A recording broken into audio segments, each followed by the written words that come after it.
Okay, so I want to talk about the people involved in the Hasidic movement a little bit, just to understand who we're talking about. I'm only going to talk about the Baal Shem Tov, who I already spoke about, so I'm not going to speak about the second time, and also about two of his students, which are Dober of Mezerich and Yaakov Yosef of Polna. And yeah, here the problem is the connection. That's why it keeps turning off, by the way.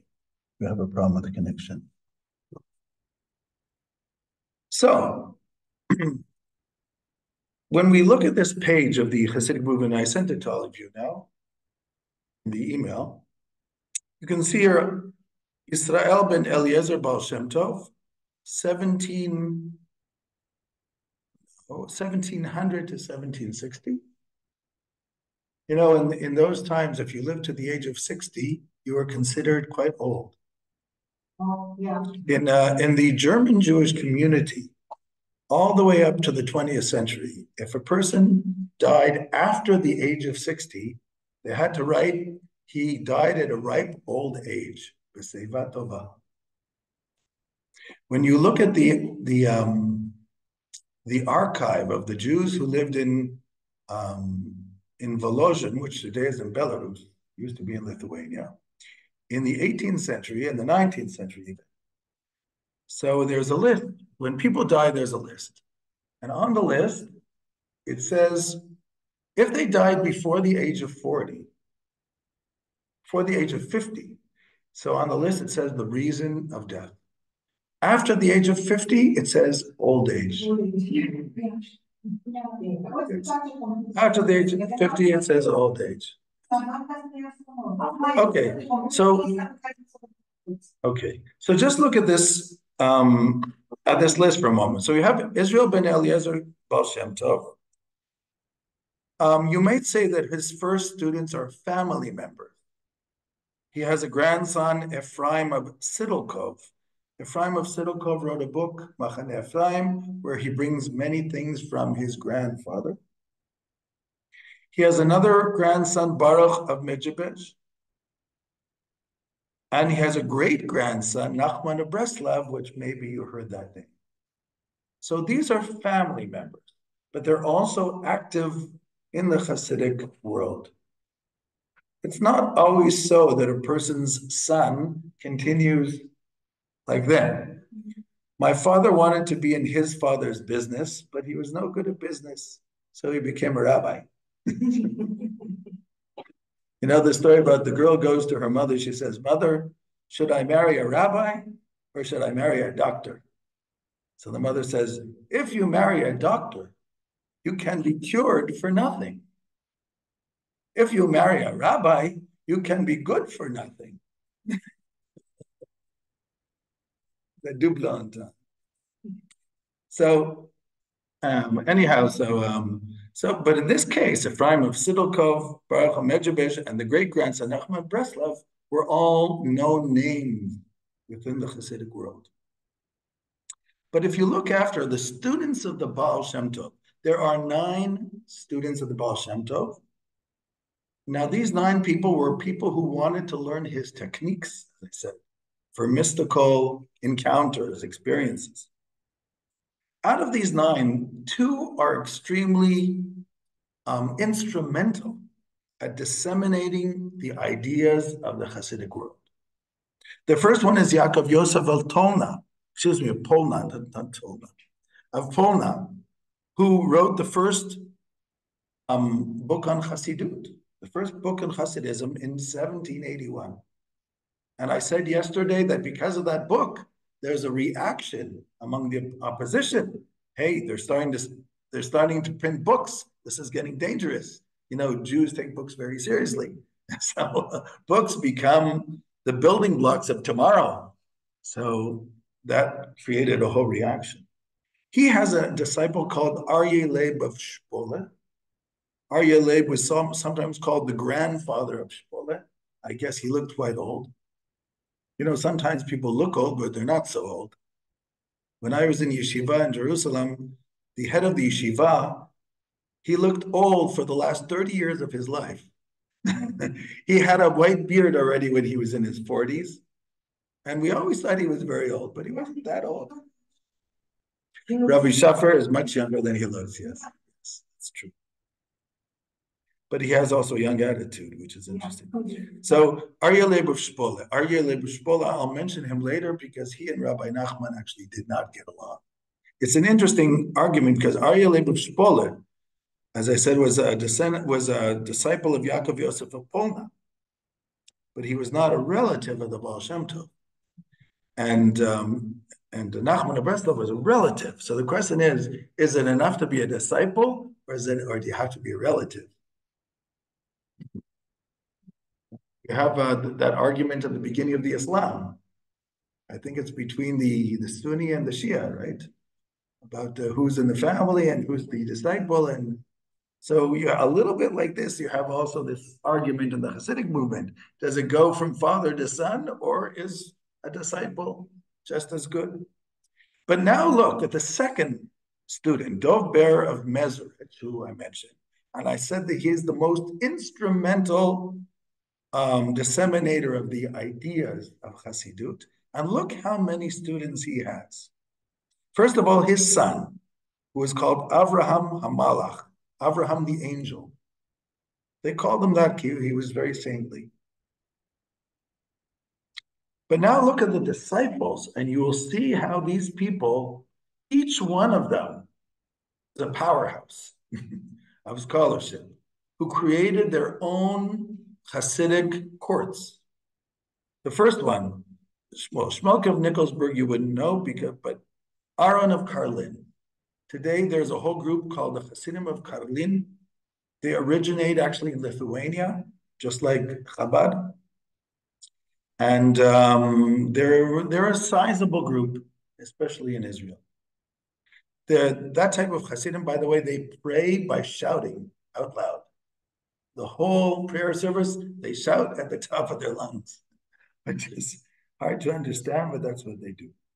The next one, Levi Yitzchak of Berdichev, had a pulpit. He was a rabbi in Lithuania. And as you see, he's also early on, he dies in 1809, so he's very close to that first generation. Levi Yitzchak of Berdichev was known as the great defender of the Jewish people, meaning defender before God, and not in the court of law, in the higher court of law. And he always tried to say good things. There's a story of Levi Yitzchak of Berdichev that on New Year's, he stops the tefillah, he stops the prayers, and he says, Master of the universe, it says in the Talmud that today you open up the book for the books of life and the books of death. So, if you're going to put us in the book of life, I understand why you are writing on this holiday. But if you want to put us on the book of death, who allowed you to write on a Jewish holiday? A lot of these. One time it says that he was walking with another rabbi in Berdichev, and as they're walking, they see a Jewish wagon driver. In Yiddish, they call it a balagola, wagon driver. And the wagon driver is fixing the wheel on his wagon, and he's also praying the morning service. So the rabbi says, this is disgusting. He can't take off 15 minutes to do the morning service. He has to work while he's doing it. So Levi Yitzchak says, you don't understand. This man, even when he switches the wheel on his wagon, he has to talk to God. Right? It depends how you look at the situation. There are many, many stories like this of Yitzchak and Berdichev and trying to defend the Jewish people. There's a story about Passover. Passover is very close because yesterday we started the Hebrew month of Nisan. So it's another 14 days.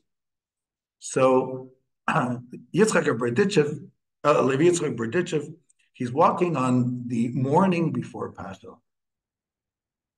And he says to a friend of his is walking with him, he says, I'm going to prove to you how great the Jewish people are so that they should hear in heaven. So he walks over, he says, you know, in our country, you cannot buy liquor without a permit. You don't have a permit in the government, you can be arrested. So He walks over to some fellow, has a shop selling drinks, says, I have a big party coming up next week. Can you help me out? Says, sure. What? I need some help. Maybe about 100 bottles. Think you can do it? Man looks around. He says, I can do it. Just tell me where, when, and the price. He walks away. Then he bumps into a Jew. He says to him, can you help me out? He says, what's the problem? He says, I need bread. I need bread for 3 days because I'm having this big party. Can you get me bread? Jew says, bread? It's Passover. How can I get you bread? It's impossible. He says, Master of the universe, look at that man there. I asked him for alcohol, which is against the law. He could be arrested. He could be put in prison for years because what he wants to do. And he's not afraid. But this Jew, nobody's going to arrest him if he sells me bread. But because of your law, he can't do it. Right? So you have a lot of these stories of Levi Yitzchak Berdichev. Yeah. Okay, let me continue. We said Aaron of Karlin, Levi Yitzchak Berdichev. The next one, Meshulam Zushe of Hanapol. Meshulam Zushe, there's a few Zushas, but I think this is the one. Meshulam Zushe was known, he had a very famous statement. He once said, when I arrive in heaven, when my life is over, nobody will ask me why you are not as great as Moses. And I'm not worried about that question because nobody will ask me. But I'm very worried that they're going to ask me why I wasn't Zusha. Meaning why I wasn't what I could be. That's going to make me nervous. But the other guy can do, but what I could do, that's... To yourself. Yes. You have to try. Even if you don't succeed, you have to try. You have to take a bit of a risk. Right. Let me continue. Look at the next student, Elimelech of Lizhansk. Elimelech of Lizhansk, who's a brother of Meshulam of Chanapol. He's buried, by the way, in Poland, near Lublin. Also, he was very well-known, had an influence, and he also wrote a book called Noam Elimelech. Next one, Shneir Zalman of Liadiv, founder of Chabad. He dies in 1813. Shlomo of Karlin, we mentioned Aaron of Karlin and Shlomo of Karlin. The Maggid of Korsnitz was well known in his day. And then the seer of Lublin, who I mentioned last time, Yaakov Yitzchak of Lublin, who was called the seer, the Chozeh of Lublin.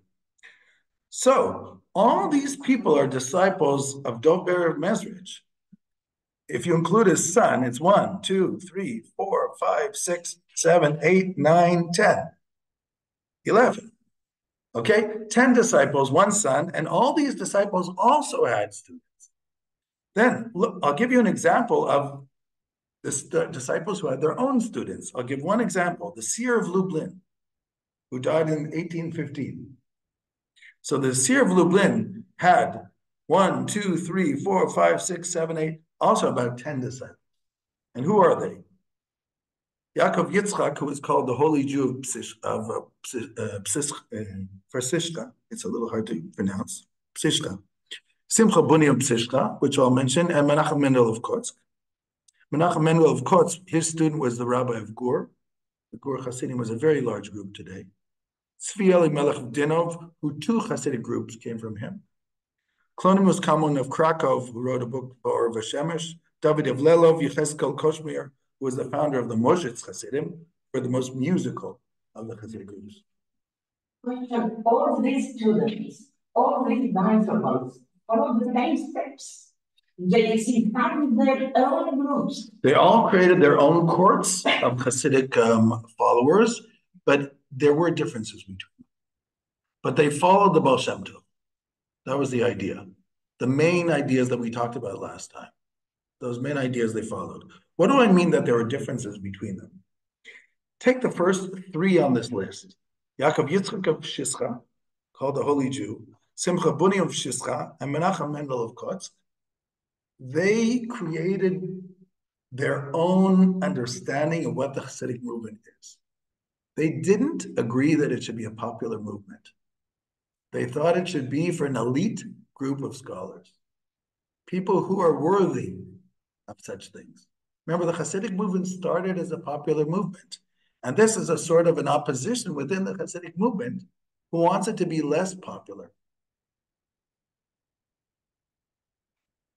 I would like to read to you a few ideas from these three people, just which I call the enfants terribles of the Hasidic movement, the ones who are the rationalists, who wanted to see the Hasidic movement the way it was as a philosophy, but more to the elite, more among the scholars. I have to show you a different page for this. So I'm going to stop share and I will open up a different page right now if I can find it quickly. One moment. I will find it, but not that quickly. I have it actually all here. I should just send it to you because I have it all in a folder called Hasidic.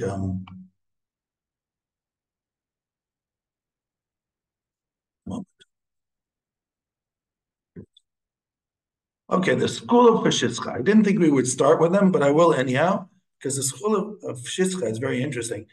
You know what? Maybe I'll give it to you to translate after. It's just one page, but it's very interesting things. When we read it, you can just maybe, as I'm saying it, because a lot of these statements are very short. Yeah, it's right here, no? Check. Yes. It's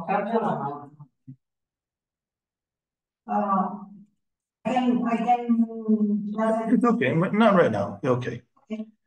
These are some statements made by Jacob Isaac Yaakov Yitzchak, who was called Hayudi Kadosh, the Holy Jew. That's what they call him. He was a student of the Seer of Lublin, who I told two stories about yesterday, and Simcha Bunim, and also the Menachem and Novokozk. All three of them, who believe that Hasidism should be an elite group, not just for anybody. Let's start with the first one. Yaakov Yitzchak didn't like the fact of having spiritual guides who will tell you how to be the greatest spiritual person, because he thought guidelines don't work. Everybody has to find their own way.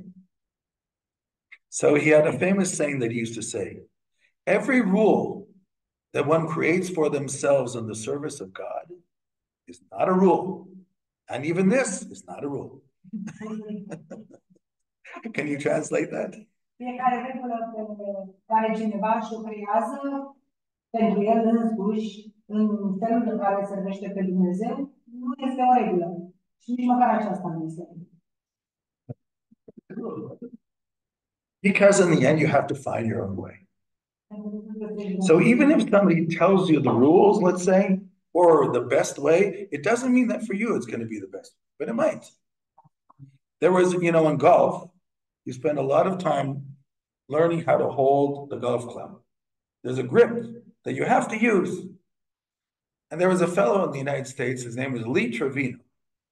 He didn't use that grip. He used to hold the club sort of like this. And everybody used to laugh at him. But then he started winning every contest. And he won one after another. And they eventually called it the Lee Trevino grip. But it wasn't the right way. But for some people, it's a little bit different. What can you do? Okay, the next statement is by his student, Simcha Bunim. Simcha Bunim of Shishka. Shishka is a town in Poland. These are statements in his name. Our Rabbi Simcha, once said that he has the ability to revive the dead, but he prefers to revive the living. We said that yesterday. Yeah, you want to translate that? Rabbi Simcha a spus la un moment dat că are abilitatea de a învia pe cei morți, însă preferă să învie pe cei vii.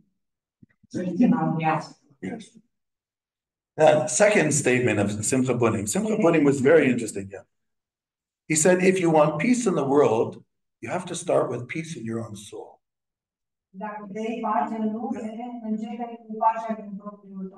Yes. By the way, I think that's 100% correct. Because as I say many times, extremism is not an ideology, it's a psychology. And a person who is extreme, you teach them the most moderate of ideas, they'll explain to you why it's an extreme idea. And that's the problem. All these people who create worldwide problems, they have psychological issues. They don't have ideological issues. Okay. Menachem Mendel of Kotsk. They are contemporaries. Simcha Bunim and Menachem Mendel, they are friends and contemporaries. Now, this is interesting stuff. Menachem Mendel. Menachem Mendel of Kotsk by himself, very unusual. He once said, maybe it's here, I don't know if it's here. He said, yeah, it is here. Yeah. Not everything that one thinks they should say. Not everything that one writes. No, not everything that you say you should write. And not everything that you write you should publish. It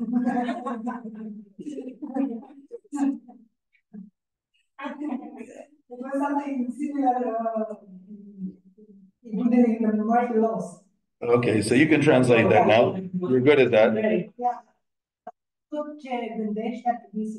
N-ar trebui să spui tot ce gândești. Să scrii tot ceea ce gândești. Everything that Tot ce spui. Dragii mei, eu văd textul în limba engleză. Noi așa am menționat. Dacă vreți voi finala, ce scrie, după aceea putem comenta. Deci scrie așa. Nu tot ce gândești trebuie să și spui. Nu tot ce spui trebuie să și scrii. Și nu tot ce scrii trebuie să și publici. Yes. You know, they say that the Hasidim, the Hasidim once said to Menachem Mendel, you should publish your ideas. He said, look, let's say I were to write a book. Who's going to read the book? The great scholars, they're not going to read my book. So maybe he'll read it, the Hasidim, the people who follow me, right? When are they going to read it? The whole week they're working really hard for their livelihood. They can't give up time to look at the book. So when will they do it? On Shabbat, on the Sabbath. When on the Sabbath? After they finish the meal, they'll look at the book and then they'll fall asleep. So what's the point for the 5 minutes between the meal and the fall asleep? So no point to read. There was something very cynical about him. There's a very strange story about him that he actually went into seclusion for years. Seclusion. We would stay in his house and never left for years. So very unusual individual.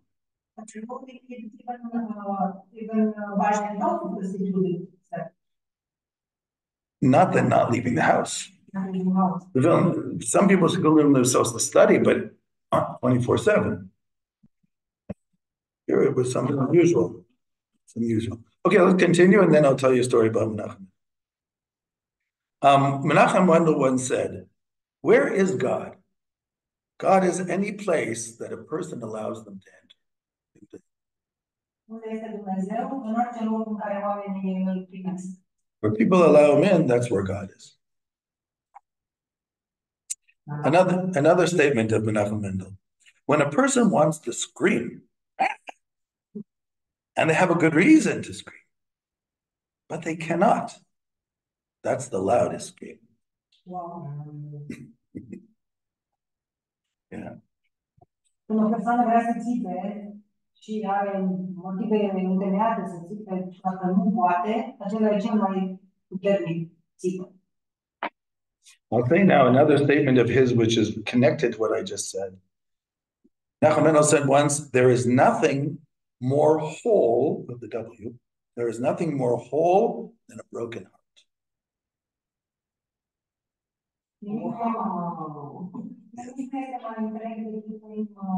Wow. Yes. In Hebrew we say, Ein davar shalem yoter milev shavor. And the Israeli singer Naomi Shemer, who wrote Yerushalayim Shel Zahav, Jerusalem of Gold, she made a song out of that. Ein davar shalem yoter milev shavor. Okay, let's see another one. Says all character traits need intent, except for humility. For humility with intent is not humility. Meaning if you're trying to be humble, you're not humble. Yeah. So The intelligence.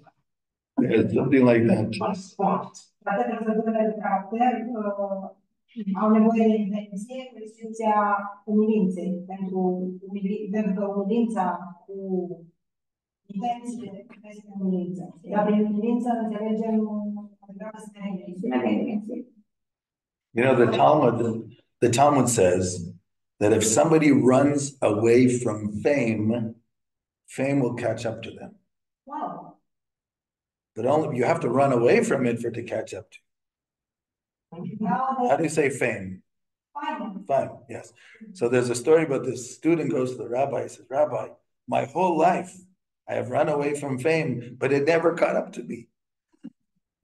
The rabbi said, the problem is you run away, but you keep looking back to see if he's going to catch up to you. Yeah. That's the problem. Yes. Okay, here's another one, Menachem Mendel. In our youth, we learn to speak. And in our old age, we learn to keep quiet. This is a great pity that we learn to speak before we learn to keep quiet. Extraordinary. Că suntem tineri, învățăm să vorbim și când îmbătrânim, învățăm să ne ținem gura. Și e mare păcat, pentru că învățăm mai întâi să vorbim și după aia să ne ținem. Yeah. Another thing, if you pray today because you prayed yesterday, it is meaningless. Dacă te rogi astăzi pentru că te-ai rugat și ieri, nu are niciun sens. Because that's not a reason. Right. Wow. The next one we already said about Rabbi Zusha. After my passing, I will not be asked by the heavenly court. I wasn't like Moses, our teacher. I will be asked why I wasn't Zusha. Yeah. So I will tell you now a story. And the story, Menachem Mendel of Kotz, this story was told by Shlomo Carlebach, the singing rabbi. He has great stories. You can look for him on the computer. It might be hard to understand because he has a bit of a German accent. The family was from Germany. The story, there was a friend of Menachem Mendel of Kotsk. He didn't have a lot of friends. And his name was Yitzchak Vorke. Vorke is the name of a town in Poland. Again, in those times, people didn't really have, it was just the beginning of family names. The actual family name of Menachem Mendel of Kotsk was Morgenstern. Like Maya Morgenstern? Yeah. No connection. Don't know. You never know. But those were the early days of family names. So that's why they never mentioned Morgenstern, but we know that he was Morgenstern. So Yitzchak Vorka was very close with Menachem. And Yitzchak Vorka died before he did. And there's a story that before Yitzchak Vorka died, Menachem Mendel said, Yitzchak, after you die, you have to get in touch with me. I have to know that everything's fine. He says, I'll try. So anyhow, Yitzchak Vorka passes away, and they have the Shiva, the 7 days of mourning, and the 30 days of mourning. And he doesn't, no dream, no nothing. And Menachem Mendel gets very nervous. He says, what's going on? He was supposed to give me a sign. I thought maybe in a dream, something, he would show up for a moment. Nothing. He says, I have to find out. Maybe there's trouble. So he does techniques to try to do astral ascent, techniques to feel your soul go up to the heaven. And according to the story, he knows these techniques. So he does this technique and he feels his soul going up to the heavens.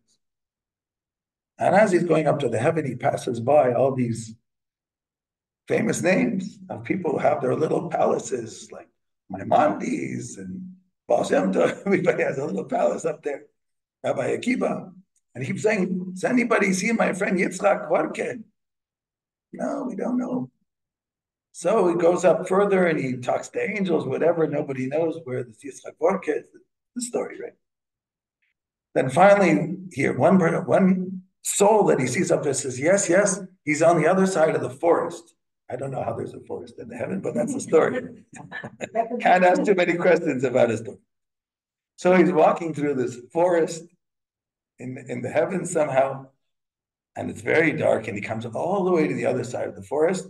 And then there's like a beach, like in the Caribbean with the seaside. And he looks right on the plage and he sees Yitzchak Borke sitting right there. So he sits next to him and says, Yitzchak, what happened? You promised you would come to me in a dream, and you didn't.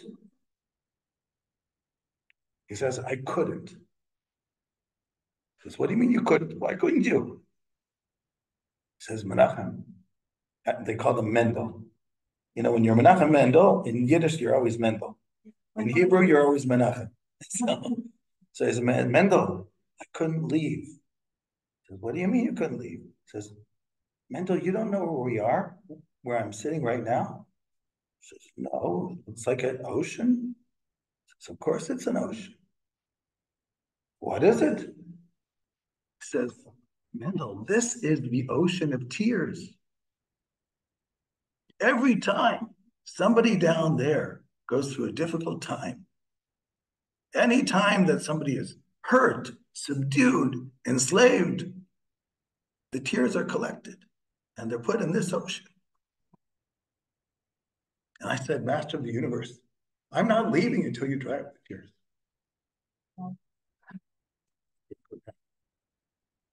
Yeah. That's the story. The ocean of tears. Yeah. And definitely could fill up an ocean. So these were some ideas from the what's called Shusha is a little town. Probably you might not even find it in Wikipedia. You probably will. All these towns, they're somewhere or something. Even Chelm is a real town, actually, in Poland. They just pronounce it Chełm, because you know the Polish, when there's an L with a slash, becomes W instead of L. Mm-hmm. So Chelm becomes Chełm. But in Yiddish, it's Chelm. So this was the first thing I wanted to. These witty statements, which almost are like, I don't know, you might say like Lao Tzu or something like that. But they also represent this sort of like thinking which is out of the box. That in the service of God, you also have to think out of the box. You can't just do the routine like everybody else. Because if you want to get ahead, you have to think out of the box, even in your personal life, in that sense. Now, the second person I want to talk about is Nachman of Breslov. I brought here Elie Wiesel's book, but I was looking for the Romanian copy, which I did not find. I know I had. Okay. So there is, I don't know if the one which is in Romanian is a translation of this because I can't find it. It's called Celebrare Hasidica. Yeah, so I don't know if it's the same book. This book is quite good. It has, it talks about the Baal Shem Tov, it talks about his disciples and some of their ideas, talks about the Maggid of Mezrich. And after the Maggid, he talks about Levi Yitzchak of Berditchev and Elimelech of Lijan. It's really the people I mentioned. It's really Israel of Rizhin, Nachman of Breslov. Really, it goes through the school of Shischa, who I just mentioned now. And there's quite a bit about Menachem Mendel of Kotsk. And yeah, so if you do have it in Romania, it's really worth reading. So, and it's also, you know, Wiesel is a writer, but he's here trying to make an attempt to be both a writer and a historian at the same time. So that's also interesting. Okay, a little bit about Nachman of Breslov. But before that, let me just find the page that I need. Here, it should be here. Short stories. Here we go. Here. Okay. This is what Kathy translated. We'll get to it in a moment. So, a little bit of Nachman. Nachman of Breslov, his most famous work is called Likutei Mohoran, which means excerpts from our Rabbi Nachman. Mohoran, Moreno, Rabbeinu, Rav Nachman. It's an acronym. Our master, our Rabbi Nachman. Nachman is a great-grandson of the Baal Shem Tov.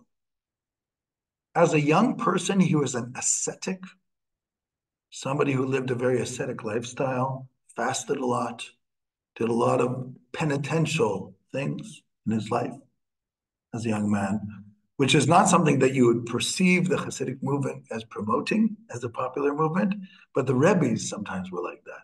The tzaddikim, the leaders themselves were often like that.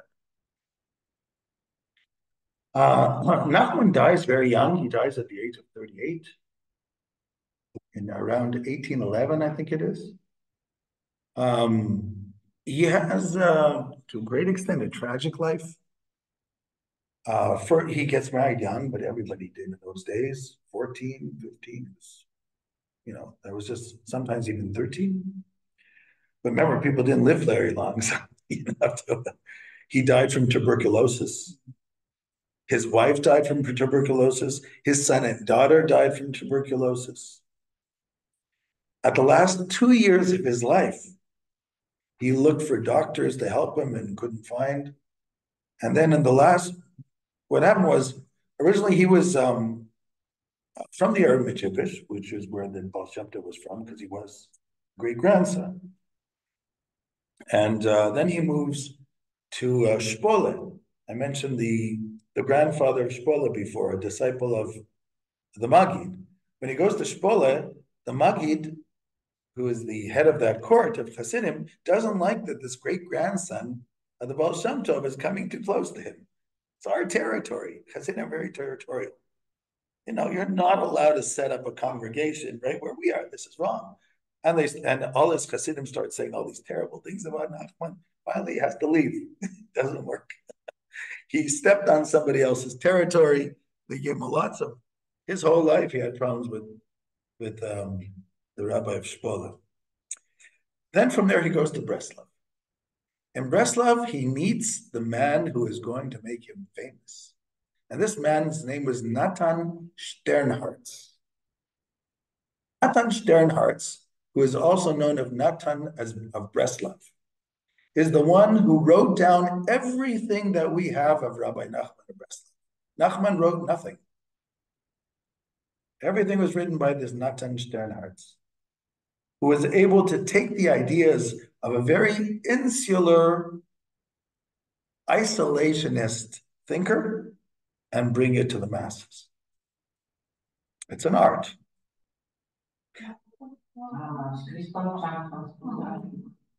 Yes. Nachman used to say to his Hasidim, you can visit me 3 times a year. One is on Hanukkah, one is on Rosh Hashanah and New Year's, and one is on Pentecost, Shavuot. So the Hasidim of Breslov, they understood it to mean that they should go to his grave in Uman 3 times a year. Yes. But the truth is, in my opinion, that the reason why he said it was Nachman didn't like a lot of people. So he told them, come 3 times, that's enough. You understand what I'm saying? He was not a people person.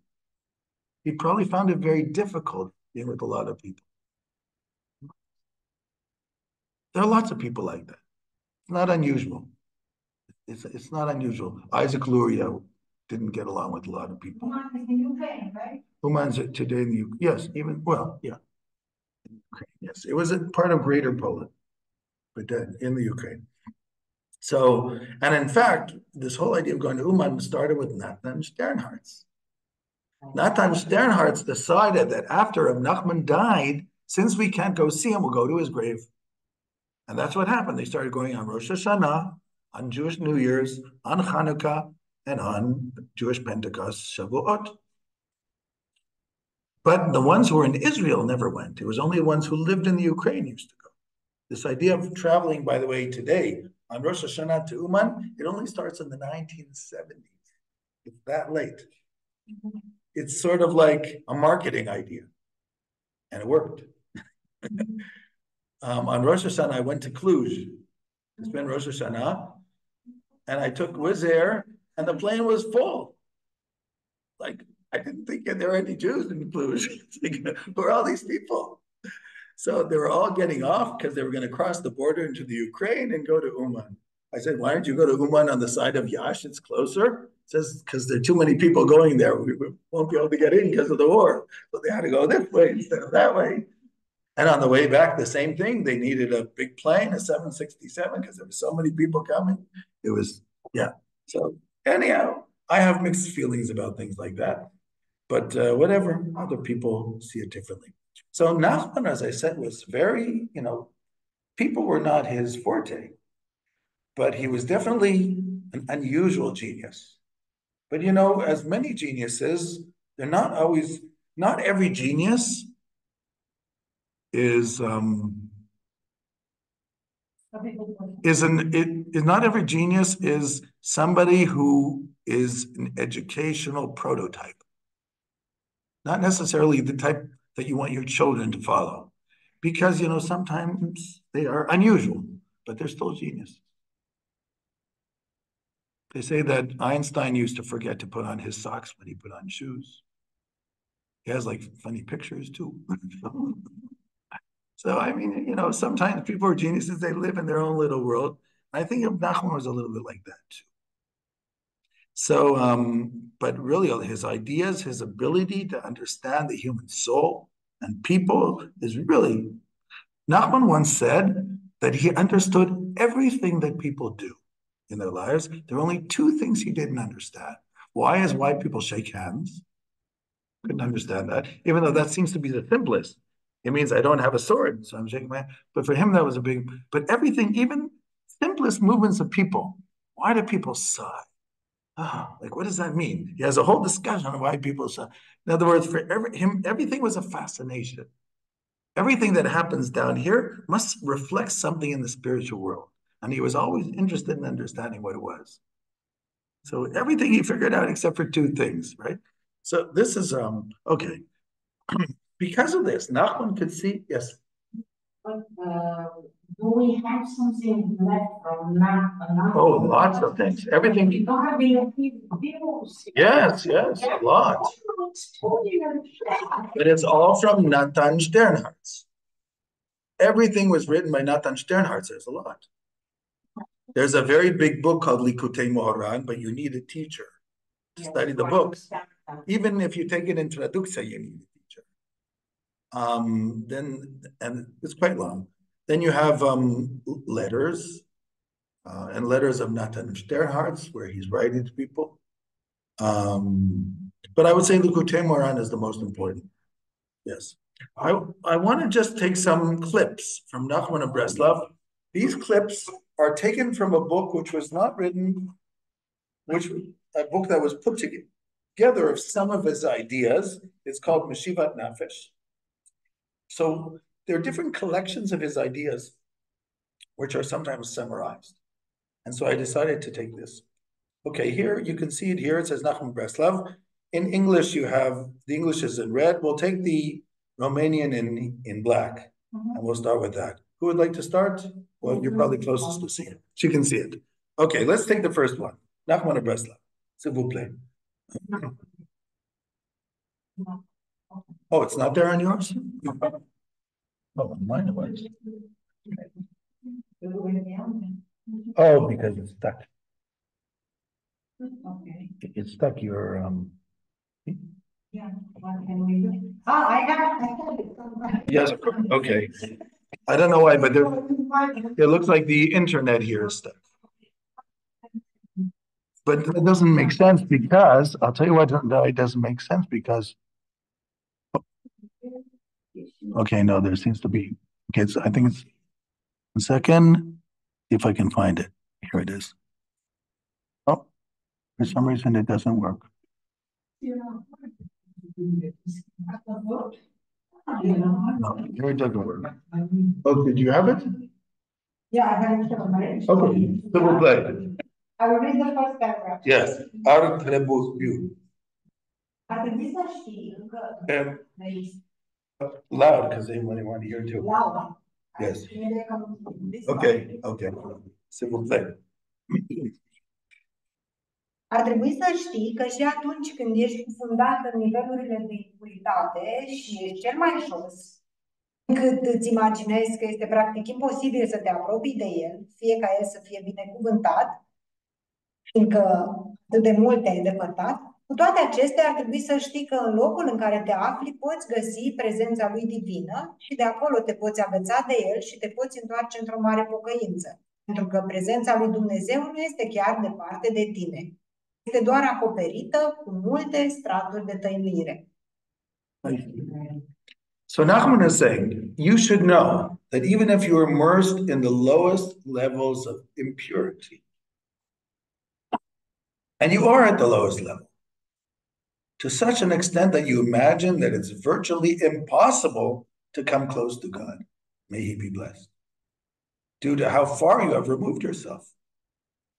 Despite this, you should know that even in the place that you are, you can find his divine presence. And from there you can cling to him and return in great penitence. For God's presence is not really far from you. It's just covered up with many layers of concealment. It's not far geographically, it's far from you. So you have to work. Yes. Yes. Okay, let's take another one. By the way, there's a lot of this of Rav Nachman, this what I call motivational religiosity, a lot of it. And even though he only says it sometimes, his students took a lot of this and created different booklets out of it, etc. Let's take the second one now. In locurile. În locurile cele mai de jos și cele mai îndepărtate de binecuvântatul Dumnezeu, acolo este trăinită cea mai înaltă vitalitate, precum secretele Torei. De aceea, dacă cineva ar vedea atât de jos, ar trebui să știe că și în acel loc te poți apropia de prezența lui Dumnezeu, deoarece acolo este ascunsă cea mai înaltă lumină. Așadar, o astfel de persoană merită să se întoarcă la Dumnezeu, îi se vor revela cele mai secrete și sublime semnificații ale Torei. Okay, this is from the same book. In the lowest and the farthest of places from God, there specifically is concealed the highest vitality. This is already a different idea. The first idea is a person who feels very far away. And he says, you feel far away, but you're not far away. It has to do with the way you can change your mind and your deeds, you'll be there. It's not that far away. But now he says, in the lowest and the farthest places from God, that's where the highest vitality is. Just like the secrets of the Torah. Therefore, if you shall fall there, you should know that even in that place, you can come near God's presence. For specifically there, you can find the most concealed vitality. So if you do merit to return to God from there, you will discover the most secret and sublime meanings of the book. Which means the ability to transform something which is far away from godliness into godliness takes a lot of strength. And that's why there's a lot of vitality in it. 99% down. Yes. Okay. Well, it was Menachem Mendel of Kosk who once said, you cannot fight darkness with darkness, only with light. Yeah.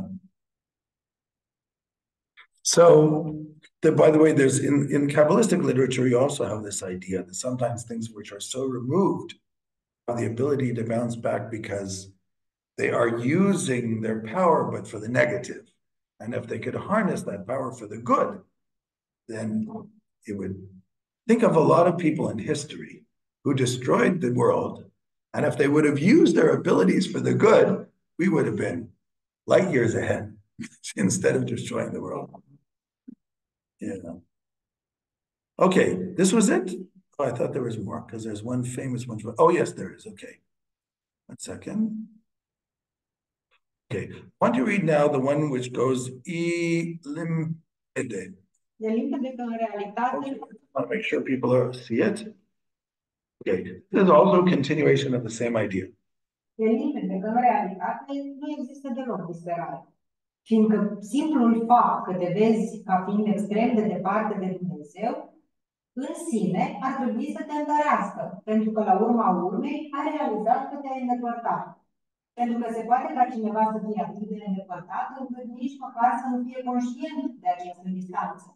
Prin urmare, dacă ești conștient de această distanță, chiar dacă este adevărată, simplul fapt că recunoști acest lucru este important pentru Dumnezeu cel Sfânt și Eternitatea. This already psychologically makes a lot of sense. It is clear that there is no despair at all in reality. Despair in Hebrew, yeush. This is one of his sayings. There is no despair. No reason to despair. For the very fact that one sees themselves as being extremely far from God, this in itself should give you comfort. For after all, you've realized that you're far away. Because it's conceivable that one be so distant not to be aware. If you really were far from God, you'd think everything's fine. The very fact that you realize there's a problem means that you're getting close. Therefore, if you're aware of this distance, even if it's true, this is important to the Holy One. Blessed be. You start to be awake in that moment. Start to be awake. Yeah, okay. So you understand that I'm far away. Yes. Because if people who are very materialistic, they don't see the problem. I've always said, it's obvious that in this world, things which are corporeal, have to do with the body, that's what fills our reality. And the proof is very simple. If you haven't eaten for a day, you don't feel well. If you haven't prayed for 30 days, you feel okay. So that's the proof that we're not connected to our soul. We're just connected to our body. Rabbi Cook, Abraham Isaac Cook, who died in 1935, he writes in his commentary to the prayer book, he says, the soul is praying all the time. When we start to pray, we're just connecting with our soul, but it's praying all the time. So we're just connecting to their inner self. But we don't know this because we live on a different level than our soul does. Okay, here's another one I skipped over. This is a very famous statement of Nachman Luatzi. Luați aminte că fiecare om trebuie să treacă prin această lume ca pe un pod foarte îngust și că cel mai important este să nu ai nicio teamă. Wow.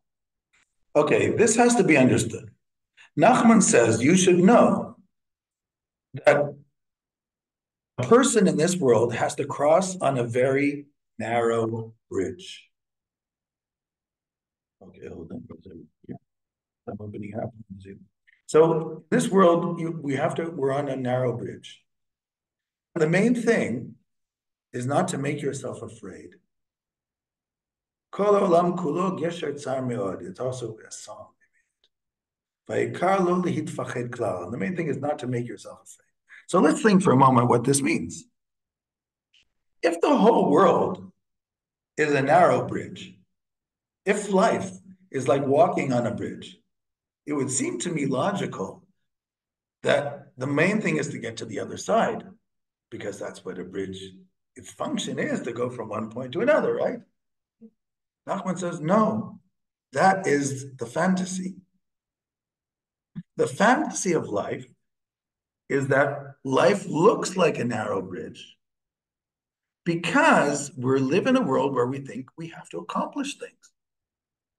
We have to build buildings, we have to get a job, we have to get money, we have to do this, we have to do that, we have to become famous, because that's part of the illusion of our world. It is a bridge, meaning it looks like a bridge. But you know what the problem with that analogy is? You don't know how long you have to live. So you don't know if you'll get to the other side of the bridge. Yes, you don't know. You can start walking on the bridge. How do you know how many steps you're going to be given on that bridge? You have no clue. So if the whole point of the bridge is to get to the other side, then there's no point at all. As King David says, you can't take it with you when you leave this world. Whatever you've accomplished, monetarily, physically, you can't take it with you. That's Psalms 49. You can't take your belongings with you when you leave. There were those who tried, the pharaohs tried to put all their riches with them. And Genghis Khan, all his warriors. Yes, yes. So, but unfortunately, that doesn't work, those things.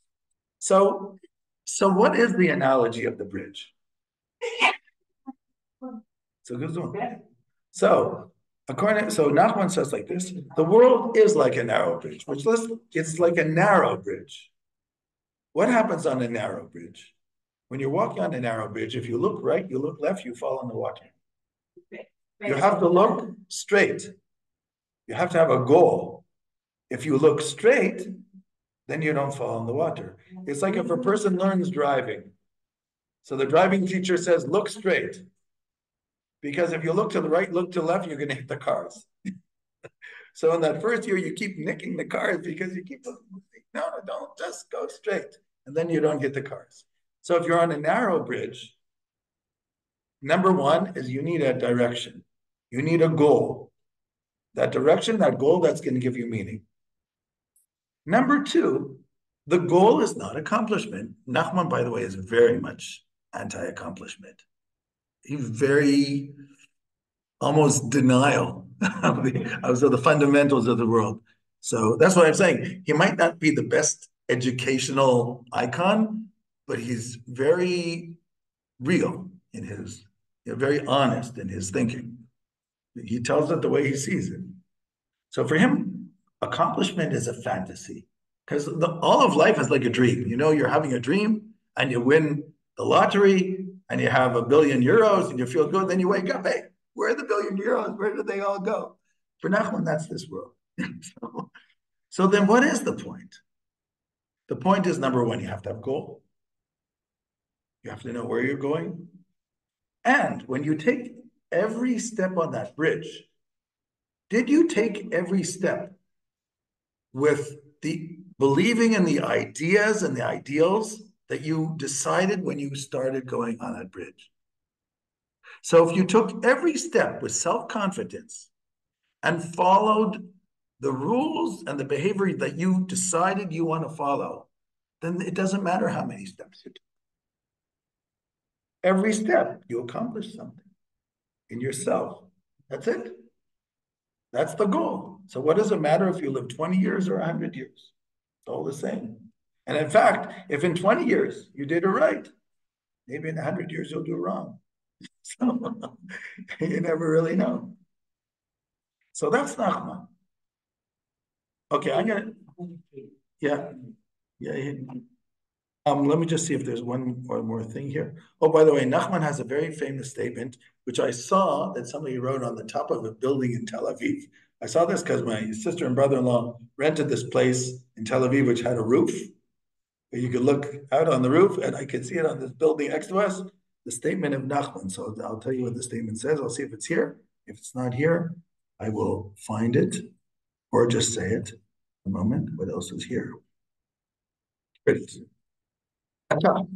Dacă ești convins că ai puterea de a distruge viața, atunci trebuie să fii convins și că ai puterea de a o repara. If you believe that you have the power to ruin your life, and unfortunately most of us believe that, yes, and it's probably true, you can ruin your life if you want to, and then you'll blame it on everybody else. It was my mother, it was my father, it was my cousin, it was my teacher, it was my boss who didn't like me, it was my boyfriend, girlfriend who gave me a heart problem, it was my spouse who couldn't talk to me. There's always a reason. If you believe that you can ruin your life, then you must believe that you have the power to repair it, because it's the same person who ruined it. So today in modern literature, we would say you have to believe in yourself. But this is just another way of saying it. To believe in yourself means that what you did wrong, you did it. Because all these people, they just influenced you. But in the end of the day, you did it. They just told you what you should do, but you followed them and you ruined your life. But you did it so you can build yourself up again. What does it matter if then you were 15 and now you're 55? Doesn't matter. You're still here. You're still breathing. So you can still do it. That's not one.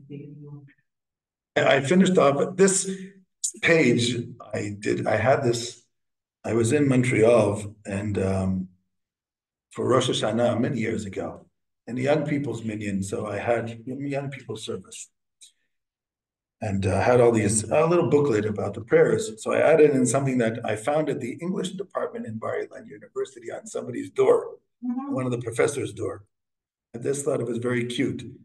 So I didn't ask you to translate it because it's not for Rabbi Nachman, but I just thought it was very cute.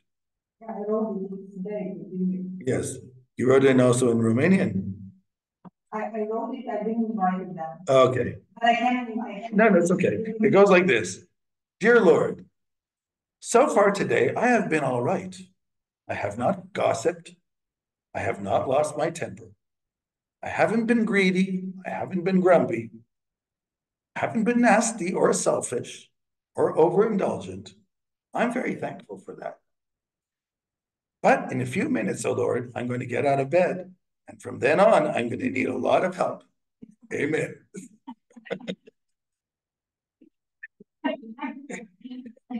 You want to try to translate it? Da. Doamne, până acum, asta de octombrie a fost foarte bine. N-am vârfit, nu am pierdut cumpătul, n-am fost lacom, n-am fost țârnos, n-am fost nesutărit, n-am fost cum se cheamă, egoist sau prea indulgent. Sunt foarte recunoscător pentru asta. Dar după câteva minute, Doamne, mă voi da jos din pat și din momentul ăla o să am nevoie de foarte mult ajutor. Yeah, when we're in bed, it's much easier. Okay, I want to tell Nachman's story, and I can also show you a story on the video. If you want to try, we can try that too. So first, I'll start with the Nachman story. But this two stories, and they're connected to this. The first one is connected directly to his idea that this world presents falsehood. Everybody grows up believing they have to accomplish this, accomplish that, and the major accomplishment is to transform yourself into a good person. For him, that is the accomplishment. But you know, when you meet somebody, you say, "Oh, what do you do?" You never ask, "What are you? Who are you? What do you do?" So you have to be a doctor, you have to be a lawyer, whatever. I had a friend who was an electrician, and he never liked when people said, "What do you do?" and you're an electrician. He thought that was, everybody was doctor, lawyer, So he used to make things up. I won't tell the whole story, but it was very funny because every time he came up with something new that he was, in order to get people interested, and he would put on this whole, show that he was this, he was that. Yeah. So anyway, so the Nachman story goes like this. It's called the tainted grain. The tainted grain. The story goes that the astrologers of the king came to the king and said, "We saw in the constellations, in the horoscope, that next year, whoever eats the grain and the guru from next year, they will become loco, they'll become crazy." So you have to know that. So but we have an idea, says the king. What's the idea? Says, we'll take all the grain from this year and we'll put it aside, and we'll have enough for next year too, like with Joseph. So that way, next year, we'll eat the grain from last year and we'll be okay. But then the king said, that's not good.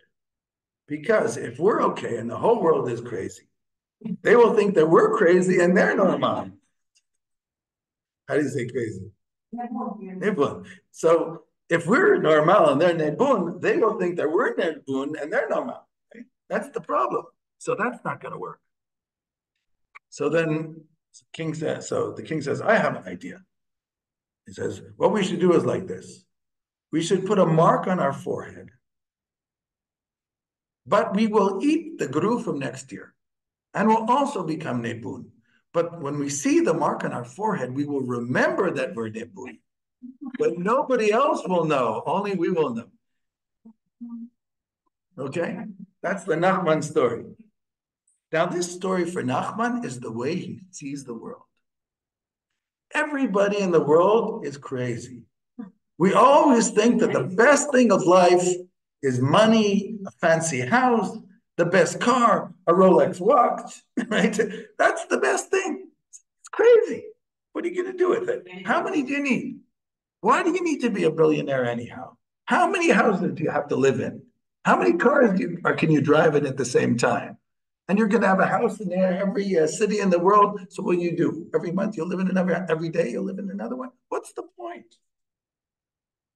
So for Nachman, the whole world is new because they believe the fantasy of materialism. So for Nachman, the Hasid, you have to realize that the world is an illusion. You have to live in the illusion because you're like a fish. You have to be in the sea, even if you know that there's land, but you have to live in the sea because that's why you were put here. You have no choice. The Hasidim say, in Yiddish, they say you have to be in Welt, aus Welt. You live in this world, but you can transcend the world with your mind. So you can live in this world, but you realize that there's you and there's your relationship to God. But you don't have to be crazy, and you don't have to be materialistic, and you don't have to be overly spiritual living in a cave somewhere. You just have to realize what's real and what's not. That's all. Yeah.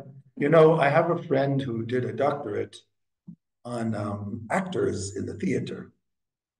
And, you know, one of the problems with actors sometimes when they play a certain role for many years, they take upon themselves that role in their mind and they start acting like that person for real.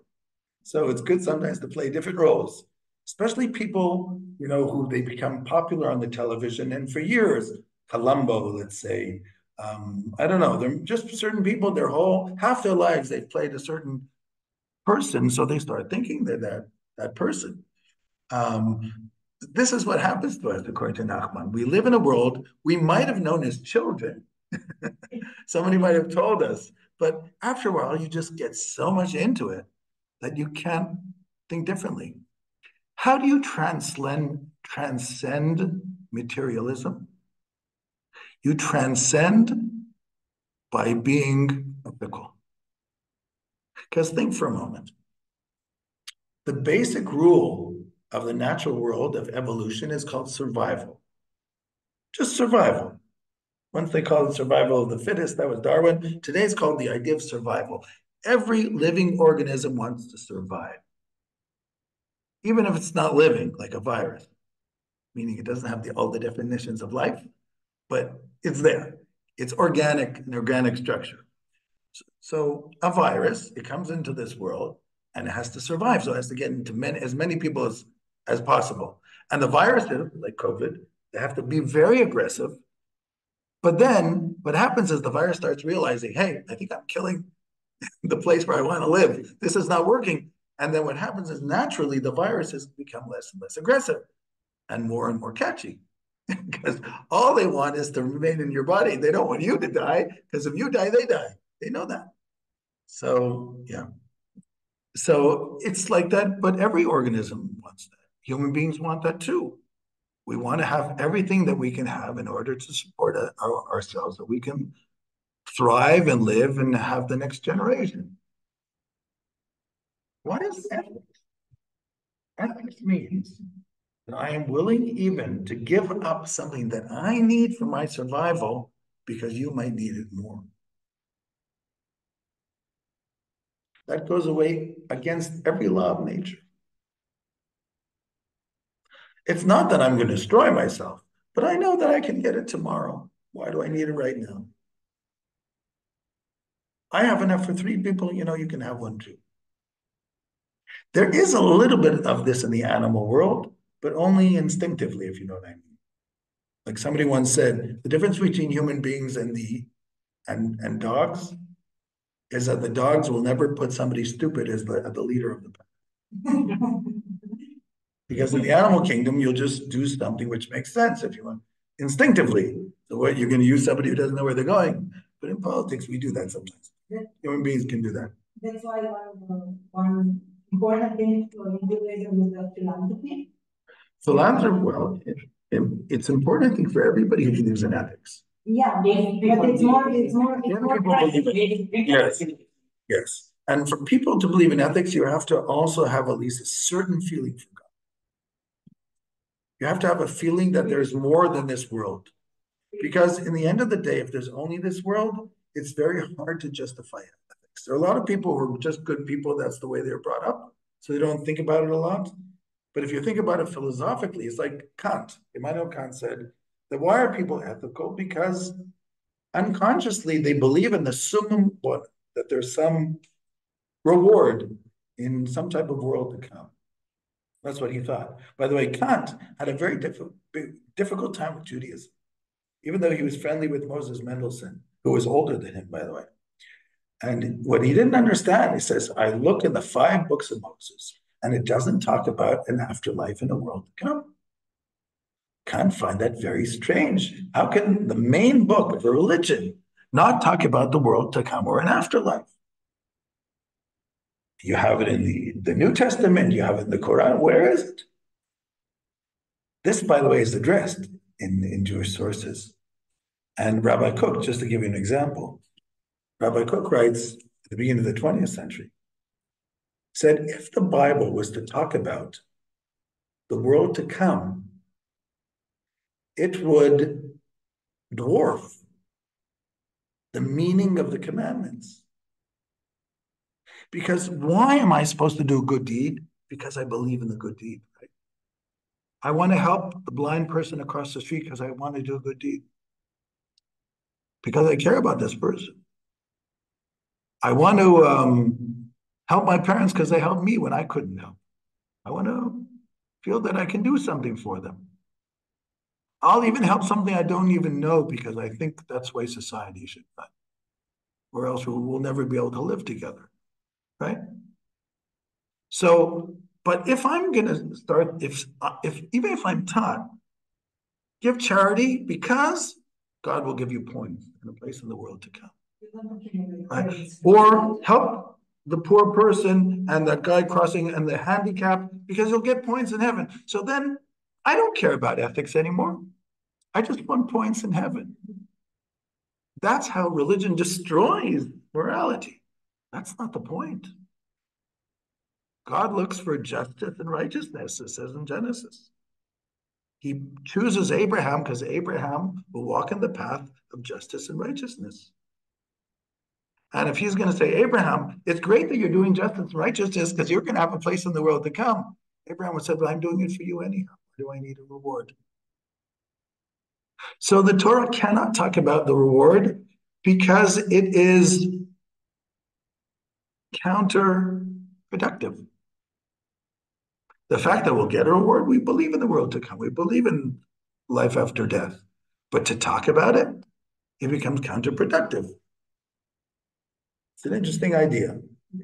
There are certain hints in the Bible about the idea of life after death, but no real discussion. For instance, in Ecclesiastes chapter 3, it says, and who knows the spirit of the animal that goes downwards and the spirit of man that goes upwards. Ecclesiastes in the last chapter, in chapter 12, the dust shall go back to the dust, and the spirit shall go back to God who gave it. Also Ecclesiastes. So, okay, so the Bible critics will say what the Bible critics want to say, but I'm saying Ecclesiastes definitely believes in a spiritual life. And you also, in the book of Daniel, also chapter 12, the book of Daniel says, and many of those who sleep in the dust will awaken. Those for the eternal life and those for, I guess, way they would translate is eternal damnation.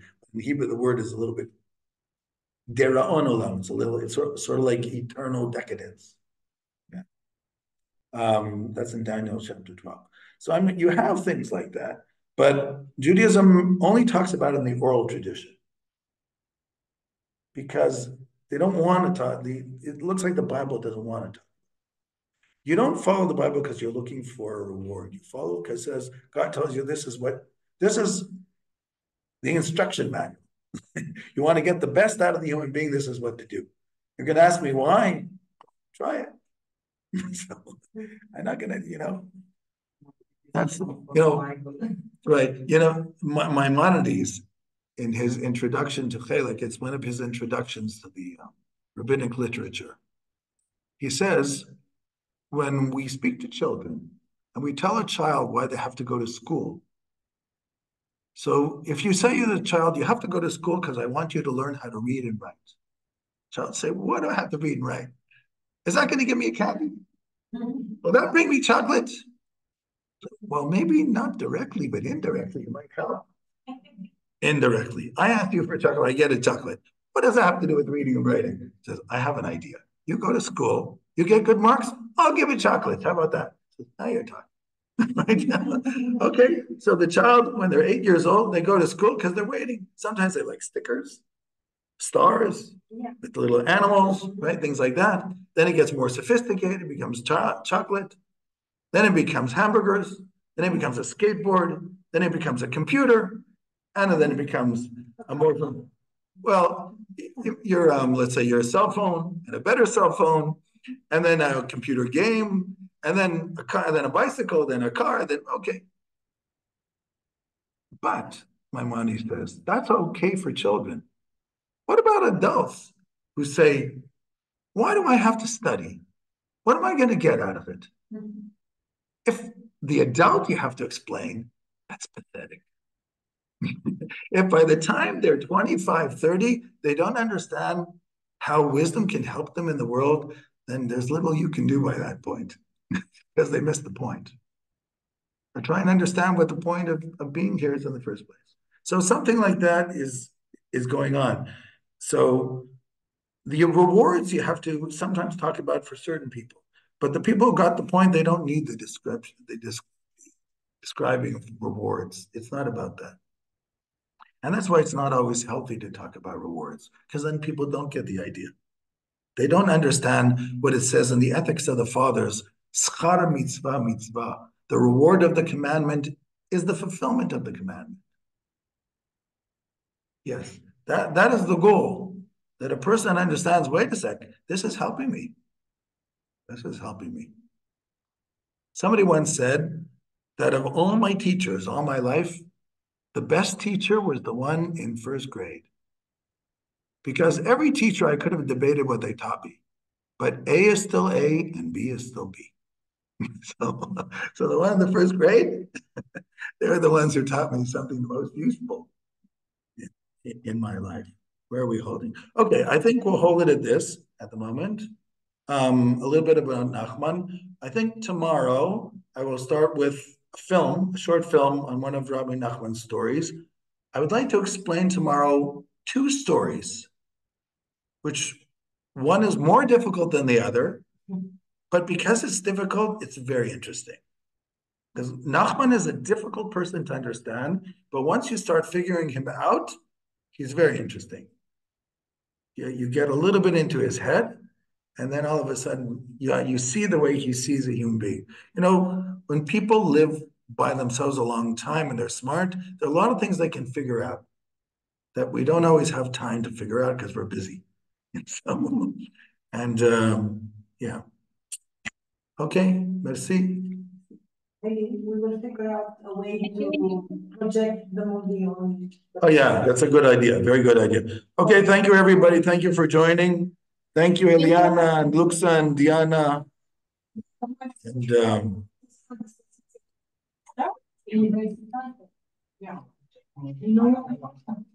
yeah. Diana, are you there? I had a very interesting meeting with Zach yesterday. Yeah, it was very interesting. Hello? Yeah. So yeah, nice guy. So he's gonna think about, he'll get back to me. I might study with him and his friend over Zoom. Yeah, and he has to tell me like what he's interested in and something like that. Yeah, definitely interesting guy. Yeah. So anyhow, nice to see you. Okay, shalom. תודה על הכל.